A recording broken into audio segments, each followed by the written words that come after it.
Tripp Isenhour. He's won 6 times amongst professional ranks. 4 of those were on the Korn Ferry. He had 306 starts on tour, 24 career top 10s. Always a pleasure to have his company. Tripp, what's going on? How you doing? Hey, my friend. Thanks for having me. Good to be here. It's always a pleasure to have you on the program. So I don't know if you had a chance to listen to the first segment. We were going through the prospects of the like of Scottie Scheffler and Xander Schauffele, to say, for those two players in the career that they had, take a look at this graphic. For those two players and what they did in this past year, in your mind, is there any reason to believe that the path is going to alter in 2025 from anything that you've said or heard? No, absolutely not.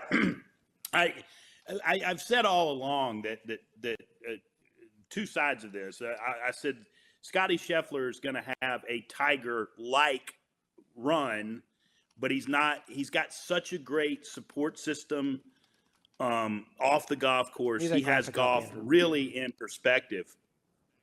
I see another 3 to 6 win season out of him. I really do. And I see a major, there's nothing in his game since he switched to that mallet putter. And, that would be the only thing. And really, when you look at it statistically, which is my job, it was really from one area, 5 to 10 feet. When he putted better than the field average from 5 to 10 feet, he won. When he didn't, he finished second or third. I mean, so that's the fine line that you have with Scottie Scheffler. And again, I go to the off-course stuff in his life and just what he has going. There are no speed bumps unless, some more Louisville cops round him up and put him in jail again. I don't see, I can't see anything stopping him, because that was really about the only thing that stopped him on that run he was going into Valhalla. But then on the flip side of it, you go to Schauffele.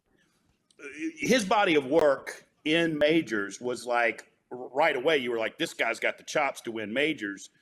And it was once he gets over the hump, because golf is a confidence thing and it snowballs. And, Paul Azinger used to say it, and I've heard it said many times. When you are playing well with confidence, you feel like you're never going to play bad. And when you don't have any confidence and you're playing poor, you feel like you're never going to play good again. I mean, you feel so bulletproof when you're at the top and you're doing everything right. But, these two have great, again, support systems. They have, I think, things in perspective. And I just look at Xander now that he has the confidence that he knows he can close the deal. And you look at what he did. Became a dad this year as well. Yeah, that was so impressive. Some of those shots he was hitting on a very tough day, on a tough golf course, he has that ball striking prowess, and then he backs it up now with the confidence of making those key putts. I see Xander in the mix. He doesn't have a game that fits one major. He's got a game that can fit all 4. So I think Xander could possibly pop off another major next year. I wouldn't be surprised if he's one of the 4 majors, again, winners next year. Getting 2, well, you know how special and rare that is. I don't think he'll be able to duplicate that, but I do think he'll be right there, even if he doesn't ultimately win a major championship in all 4. Tripp, there's 2 things I want to ask you about, and I'm kind of summarizing at the front end, because you get talking and we go in a direction, then I forget what I was going to ask you. But the 2 things I wanted to ask you about was Scottie Scheffler and Xander Schauffele away from the golf course. They probably, to me, represent the epitome of being unaffected by star status. That's one thing that I want to get you to weigh in on. And the other one about Xander specifically is, talk to us about the way that he loads into his right side and how that has resulted in greater length without losing accuracy for Xander. So start where you want to with those 2 halves, but I wanted to get him out there up front. I'll answer the first question first. That's my exact point, is off the golf course. They're not to a level where I think it's their system that keeps them grounded. That, look, I'm a golfer. Like Scottie says, I play golf for a living. That's not who I am. I've got a complete different deal. Xander seems like a little bit of that as well. Maybe not as much as Scottie, but I don't think that they're, you know, and it is tough when you get up to that level. And, you know, my first year on tour was the year 2001 when Tiger Mania was going crazy. And just to see all the things that he had to deal with, you know, these guys have to deal with it on a lesser level. But, you know, a guy like Rory McIlroy, you know, he has to deal with a lot of different things. And these guys deal with it so well and just put it in its little box. And then, like you said, away from the golf course, it doesn't, you know, it doesn't become who they are. And I think that's part of the reason why you're going to see prolonged success from both of them. Loading into Xander's right side, I have not really studied that much. I do know that technically his golf swing, you know, is as solid as you can get. He hits the right positions. But he's always done that. I think his ball striking has always been pretty good. The key for him was, you know, that key up and down, that key putt that now once you've gotten over the hump and you've made a couple of those and you've done it, you're like, and now you're comfortable in that situation knowing that you have done it before. So it's a, you know, a chicken and egg thing. The confidence, where does it come from? It comes from actually doing it and, you know, failing and then actually getting it done. And Scotty Scheffler's the same way. You know, when he won for his first time in Phoenix years ago that started all this great run, you remember he was close a number of times. And he actually said it. He said, I realize I don't have to play perfect golf to win golf tournaments. I just realized that, you know, there were other times I felt like I had to do things different in a different way to be a winner. And I love that interview after Phoenix. He was like, look, I didn't even play that great this week, but I still won the tournament. And then that gave him the confidence that, hey, you know, if I hit one in the water on 15, so what? Big deal. I know I can recover from that and go on and win a tournament. And when you've never won before, that ball in the water becomes a much bigger deal on the 15th hole than to a guy who's won multiple times. And those are the little things, the nuances that happen from guys once they get their first win, and why very talented players such as these two go on to win again and again and again. GapGolfCoach.com is Tripp's website. How's that going for you, Tripp? Yeah, everything's good. You know, we're doing some different things with it, having fun. I'm loving the fact that you know, I'm teaching some juniors and some college level players, and you know, that is so much fun. I never thought I would get into that, but really working on, you know, I've got a library of Dr. Rotella stuff that's so great, and helping these young men and women with their mental games and their short games, because you know, it's like I tell a kid that's going to college, very talented. I'm like, you know, from here on out, it's your short game and how good you are from 150 yards and in, because that will be the separator. The guys that get into college that don't work on those things and don't get good at it don't make it to the PGA Tour. And the ones who learn to practice that way, who learn to focus on those mental techniques that it takes, especially with the short game. And I was so lucky that I had Dr. Bob Rotella telling me all that stuff. So when I ask him about Ryder Cup. I worked on that very, very hard. Awesome. Before we switch segments here and come back with yet another guest to tackle a very weighty subject on this Tuesday, I did want you to take a look at this graphic that the guys are calling the pack. And they were going through some mental debate this morning of what to call this graphic, because you've got the likes of Rory McIlroy and Colin Morikawa. These are just four names. This list could go much, much deeper. And I admitted to the fact that I added Sahith Theegala because I just am a huge fan, and I think he's going to have a breakout year in 2025. We just talked about Scotty and Xander and that they're capable of keeping a very high-level run going. When you see these names and these players, what strikes you? Well, I mean, you know, you've got some major winners and some non-major winners, but I mean, Rory McIlroy stands alone. I think he's the one here. But Billy Horschel, what a year for him! I think his year has been exceptional. You look at how hard he worked and where he was. I interviewed him in the Dominican after he won, and I was, you know, the question I asked him is, I said, because that was in March, and I said, you know, in May of last year, you said you were at your lowest point in golf. Did you think you could get back to this point? And he was, you know, very emotional, but he said, no, I never doubted I couldn't get back here. And I think that hard work and that dedication is great for Billy. Sahith is so talented. You should add him to this. I would put Tom Kim on this list, certainly, because I think that Tom Kim is that special player. Now he's got his swing technique back. But if you're talking about who's going to win a major, I heard you in the first thing talking about who's going to win a major next year out of this group. I think it's Collin Morikawa. I've been out with him a couple of times at U.S. Opens, and I was out with him at Pinehurst on Saturday.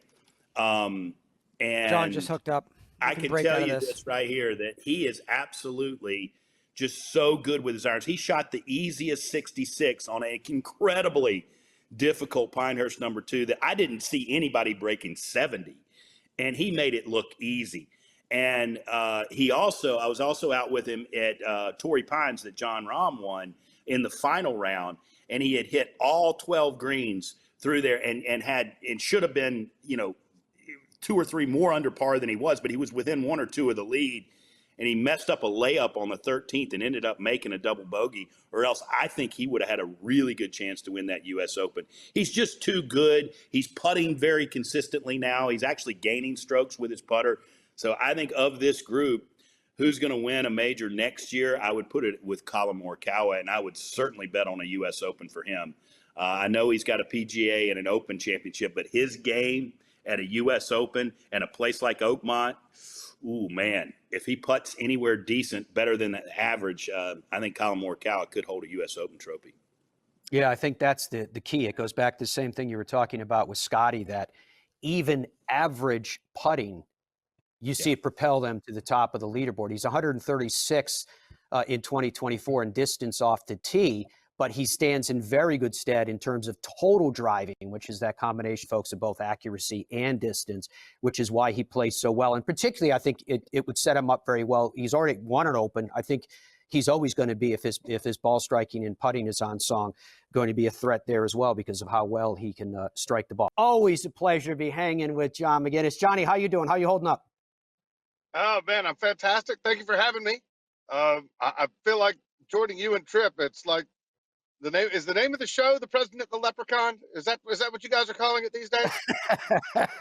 I'll tell you what, to that point, I'm trying to get him to go to Ireland with us, Johnny, next April when we have that huge trip going. Yeah, Northwest Ireland, and then Tripp, when we go into Northern Ireland, we're going to play not only Royal Portrush right before the Open comes through, but we're also going to play Royal County Down. So we're putting a full court press on national TV right now. Rest up your liver. But anyway, what I will say to this is now you've added beauty to the show, Matt. You add beauty to the show, and now I don't even know what to do. I'm like enthralled with John on the show. Oh, I'm always enthralled with John. All right. Go ahead, Johnny. I was going to say, as you can see, I'm constantly on the move. I just, most of our peers are doing the preschool drop-off at 8:30 in the morning, which is what I just accomplished their trip. Yeah, I've seen you at 8:30 in the morning many times, but not dropping anything off. You were dropping yourself off a few times.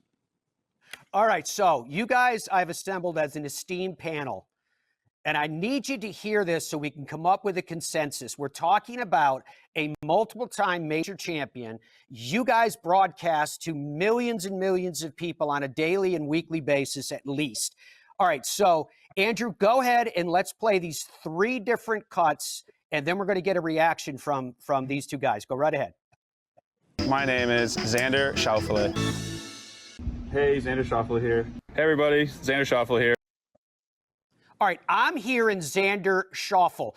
Pull up the graphic, Andrew, of how the PGA Tour says that the name should be pronounced. This is from the PGA Tour themselves, and they're saying it should be Schauffele.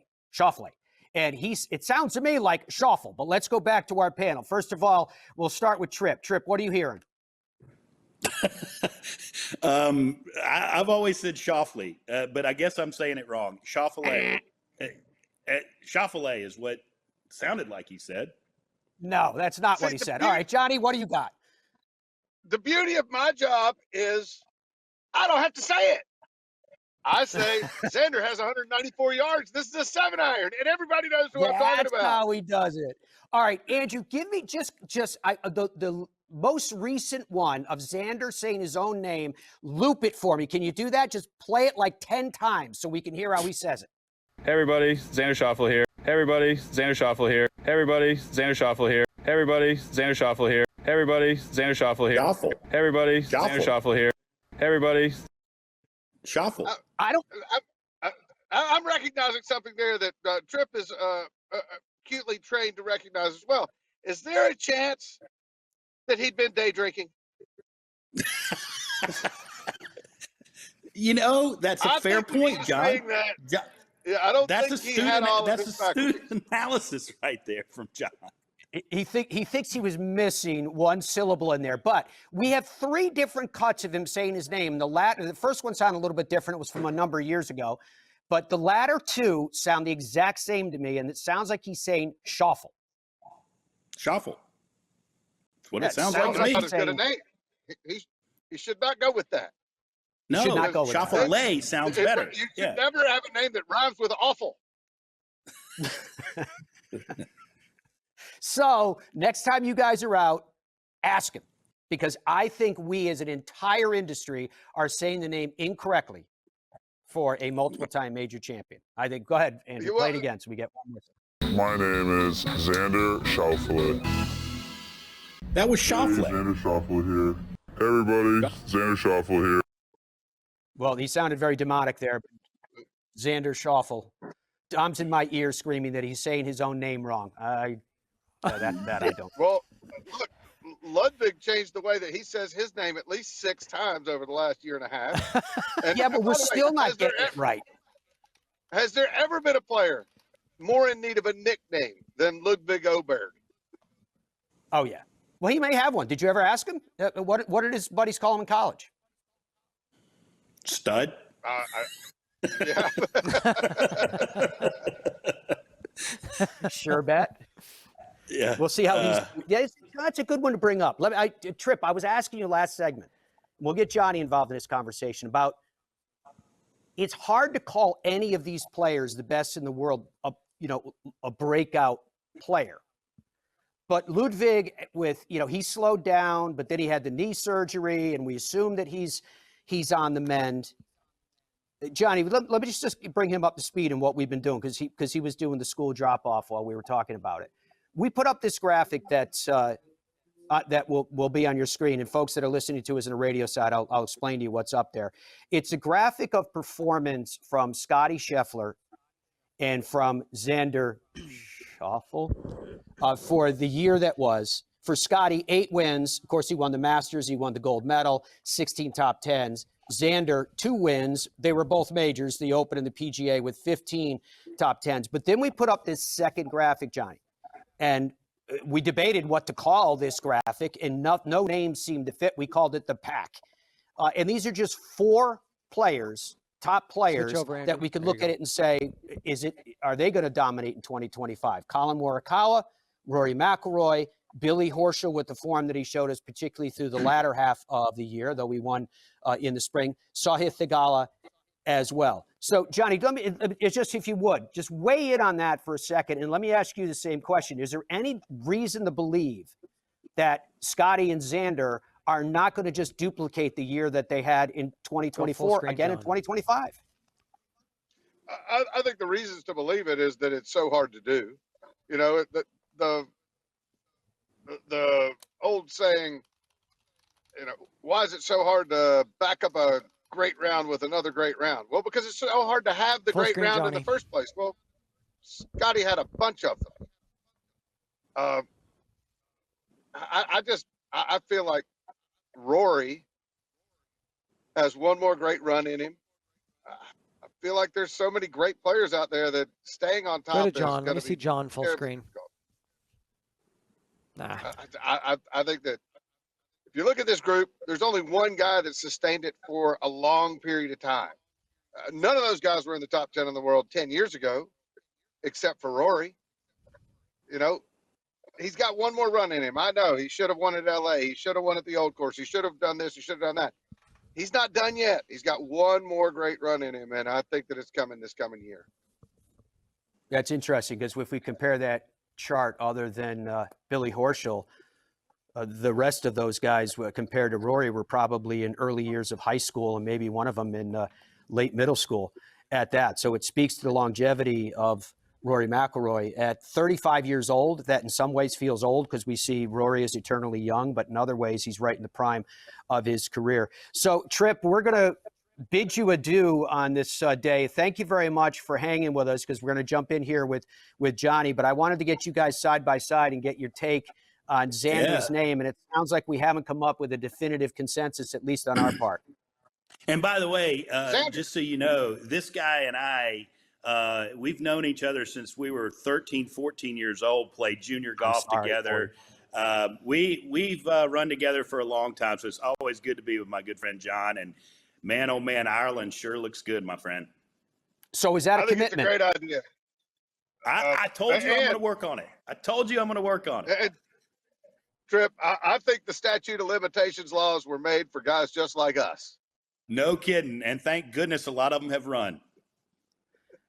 I have a feeling there's a lot of laws that these guys feel like were not made for them at all.